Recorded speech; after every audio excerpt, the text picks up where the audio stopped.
datang di Useful Conversation episode 4. Perkenalkan, saya Nela Denisia selaku moderator episode kali ini akan membawakan acara podcast dengan bersama bintang tamu kita. Nah, di sini rekan-rekan semua pada penasaran nggak siapa tamu undangan podcast kita pada siang hari ini? Nah, karena udah nggak usah lama-lama lagi, kita langsung kenalan aja ya sama tamu undangan kita. Nah, ini dia, kita kedatangan tamu dari Best Tutor Rumah Cerdas Mandiri tahun 2023. Mungkin bisa perkenalan dari kakak yang panjang dulu. Baik, terima kasih atas kesempatannya. Perkenalkan, nama saya Vanessa Meli Salantang dari program studi S1 Informatika. Terima kasih atas kesempatannya. Perkenalkan, saya Aprilia Carolina dari Prodi S1 Manajemen. Nah, jadi di podcast kali ini kita akan membahas seputar tentang program kerja Badan Eksekutif Mahasiswa yaitu Rumah Cerdas Mandiri. Nah, for your information aja ya guys, kalau Rumah Cerdas Mandiri ini tuh salah satu program kerja rutinnya BEM, di mana di sini BEM itu bekerja sama dengan para tutor yang diseleksi dari beberapa mahasiswa di kampus untuk melakukan kegiatan ngajar-mengajar nih sama anak-anak SD tepatnya yang ada di daerah Nginden. Nah, jadi nggak perlu lama-lama ya, kita langsung tanya-tanya aja nih sama kakak-kakak tutornya apa aja sih tentang RCM ini gitu. Mungkin yang pertama aku menanya tentang kabar dulu kali ya. Di sini aku mau tanya kabar dulu nih sama kakak-kakak semua. Boleh dari siapa? Dari kakak. Ya, boleh. Kalau dari saya, puji Tuhan baik. Saya juga kabar baik, Kak. Ya, mantap nih ya. Dimana kan RCM ini kan rutin ya. Pasti kakak-kakak semua ada kayak biasa ya untuk ngajar-ngajar gitu. Nah, di sini saya ingin tanya nih, tanggapan kakak waktu pertama kali diumumkan jadi tutor di RCM itu gimana? Mungkin dari Kak April? Sejujurnya itu saya pribadi kaget ya Kak, terpilih jadi the best tutor. Soalnya kan nggak kepikiran juga, karena saya kira teman-teman tutor lainnya juga terbaik-terbaik juga. Mungkin dari Kak Panes? Kalau dari aku hampir sama ya, sama kayak Nggak April. nyangka ya? Ya nggak nyangka, karena kalau dilihat kan memang tutor-tutor lainnya ada yang lebih tanggap atau lebih interaksinya lebih banyak sama adik-adiknya, karena mungkin dari mereka sendiri suka sama anak kecil gitu. Oh, jadi karena Kak Panes dan nyiung nih masalah anak kecil, mungkin penonton di sini mau tanya nih, motivasi kakak sebelumnya daftar RCM itu apa? Karena memang suka anak kecil atau suka ngajar atau gimana? Mungkin dari Kak Panes, gantian ya? Ya, kalau dari aku sendiri sebenarnya jujur aja nggak terlalu suka sama anak kecil. Jadi pas daftar ini agak sempat ragu, tapi ya nyoba pengalaman aja kan. Kita juga nggak sendiri, juga Iya, bareng-bareng ya. bareng-bareng. Mungkin dari Kak April? Kalau dari saya pribadi, jujur udah kepo juga nih Kak. Kan RCM ini di tahun-tahun sebelumnya juga sudah terlaksana. Nah, di situ saya kepo juga gimana sih RCM ini, cara kerjanya gimana. Jadi memang pengen ikut RCM. Namun saya juga di situ masih bimbang untuk mendaftar RCM karena ada beberapa pertimbangan juga. Oke, lanjut. Ini kan RCM ini kan program gabungan ya sama Badan Eksekutif Mahasiswa. Nah, di sini kami ingin tahu nih, kakak-kakak semua sama tutor-tutor yang lain itu senang nggak jadi tutor ini? Maksudnya menjalankan program ini bersama BEM. Mungkin dari Kak April dulu?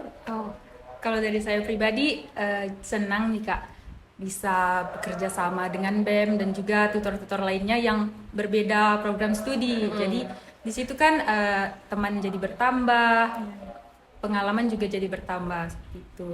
Oke, dari Kak Panes? Kalau dari aku sendiri juga senang. Awalnya kayak dikira kakak-kakak BEM-nya tuh pada sini-sini atau yang akan dibantu gitu di programnya. Tapi ternyata malah kakak-kakak BEM ini yang bantu mencairkan suasananya.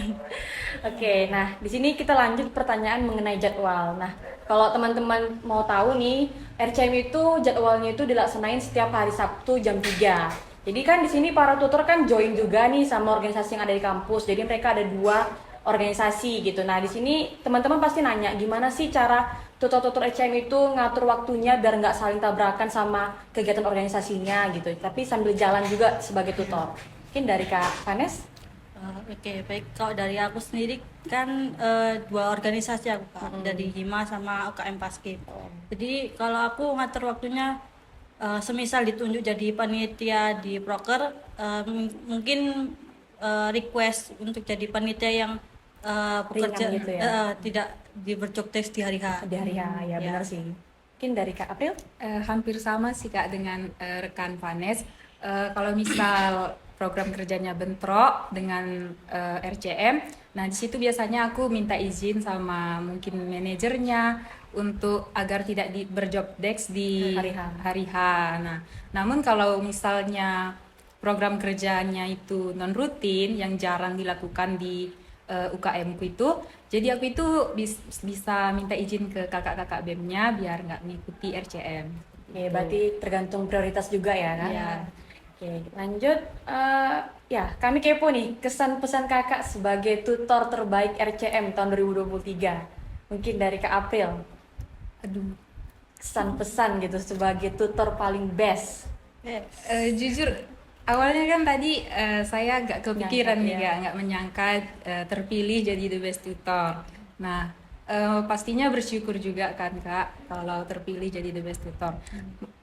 Kalau untuk pesan saya mungkin untuk saya pribadi atau untuk kita semua juga ya lakukan tanggung jawab itu dengan keikhlasan agar rasa lelah yang kita terima itu tertutupi atau terkubur dengan kelegaan atau kebahagiaan yang kita dapat gitu Kak. Bener sih. Mungkin dari Kak Panes. Kalau aku kesannya mungkin yang dari awal memang nggak terlalu suka sama anak kecil, terus ikut jalani program ini, ternyata seru juga gitu, nggak seribet yang dikira gitu, nggak nambah pengalaman. Ya, bener sih. Saya juga waktu mau jalanin proker ini kayak berpikir tuh proker ini pasti bakal ribet nggak sih? Karena kita bergabung sama anak-anak SD yang belum pernah kita ketemuin gitu ya kan. Oke, di sini, oh ya, aku di sini mau minta kakak-kakak sampein mungkin sama penonton apa sih pesan untuk RCM untuk periode kedepannya bareng BEM periode selanjutnya itu apa? Evaluasi atau bagaimana? Mungkin dari Kak Panes? Kalau aku pesannya buat RCM kedepannya semoga tutor-tutor yang dipilih nanti lebih bertanggung jawab. Jadi semasa setiap pertemuan kalau misalnya tidak berhalangan hadir bisa izin benar-benar izin dihamin sebelum-sebelumnya karena Jauh-jauh hari ya? ya jauh-jauh hari. Karena kalau misalnya telat-telat atau dadakan juga kasihan di apa Tutor yang lain? ya Nah, tutor yang lain gitu. Mungkin dari Kak April? Kalau dari saya pribadi, mungkin harapannya RCM ini selalu ada ya Kak, selalu Ya, dilaksanakan semoga ya. setiap tahunnya. Soalnya ini kan memberikan manfaat yang banyak juga, bukan hanya untuk anak-anak, tapi untuk kita mahasiswa juga memperoleh manfaat itu. Nah, harapannya ya sama seperti rekan Vanessa, mungkin kalau kita sudah terpilih di suatu tanggung jawab, kita harus benar-benar mengemban tanggung jawab itu, melaksanakannya, menekuninya, agar dengan begitu kan kita juga, pribadi kita juga dianggapkan lebih baik gitu. Dengan melakukan tanggung jawab kita. Ya benar sih, tanggung jawab itu yang paling penting ya. Karena kan RCM ini program kerja rutin, dimana kita itu laksananya minimal 2 kali dalam 1 bulan. Jadi tanggung jawab itu sangat diperlukan sebagai tutor rumah cerdas mandiri. Nah, aku kepo nih, selama ada 8 pertemuan ya kurang lebih RCM, kakak-kakak tutor di sini ada inovasi nggak yang terlintas? Mungkin apa sih yang ingin kakak sampaikan sama BEM mungkin untuk inovasi RCM ke depannya? Siapa tahu bisa didengar terus bisa dimasukin nih ke dalam RCM tahun depan gitu. Ada nggak? Kalau dari saya pribadi sih Kak belum kepikiran ya Kak untuk inovasi RCM tahun depan. Mungkin perubahannya itu di diri kita sendiri sih Kak. Tutornya itu Iya, ya? di Ya, tutornya atau di pemeran atau petugas-petugasnya. Nah, itu pola pikirnya itu harus diubah agar pokoknya tutor-tutornya itu harus lebih semangat agar adik-adiknya juga lebih giat lagi untuk datang RCM ini sehingga kedepannya itu RCM ini adik-adiknya lebih ramai lagi. Oke, mungkin dari Kak Panes. Kalau dari aku sih sama sebenarnya sama kayak April, mungkin dari kakak-kakak tutornya kan memang dikasih tanggung jawab, jadi bagaimanapun tanggung jawab itu dikasih harus benar-benar meskipun lagi feeling bad atau Nggak mood gitu dia ya? nggak mood tapi harus dijalani, diikutin aja alurnya. Ya, benar. Jadi mungkin teman-teman yang lagi nonton podcast kali ini, lagi dengerin podcast kali ini bisa didengerin ya pesan kesan kakak-kakak tutor untuk rumah cerdas mandiri ke depannya. Jadi bisa jadi perbaikan dan evaluasi untuk ke depannya biar HM kita ini makin keren gitu. Jadi anak-anak SD-nya makin ramai ini yang datang, makin ramai yang belajar sama kita gitu. Oke, kita beri aplaus dulu dong sama kakak tutor kita.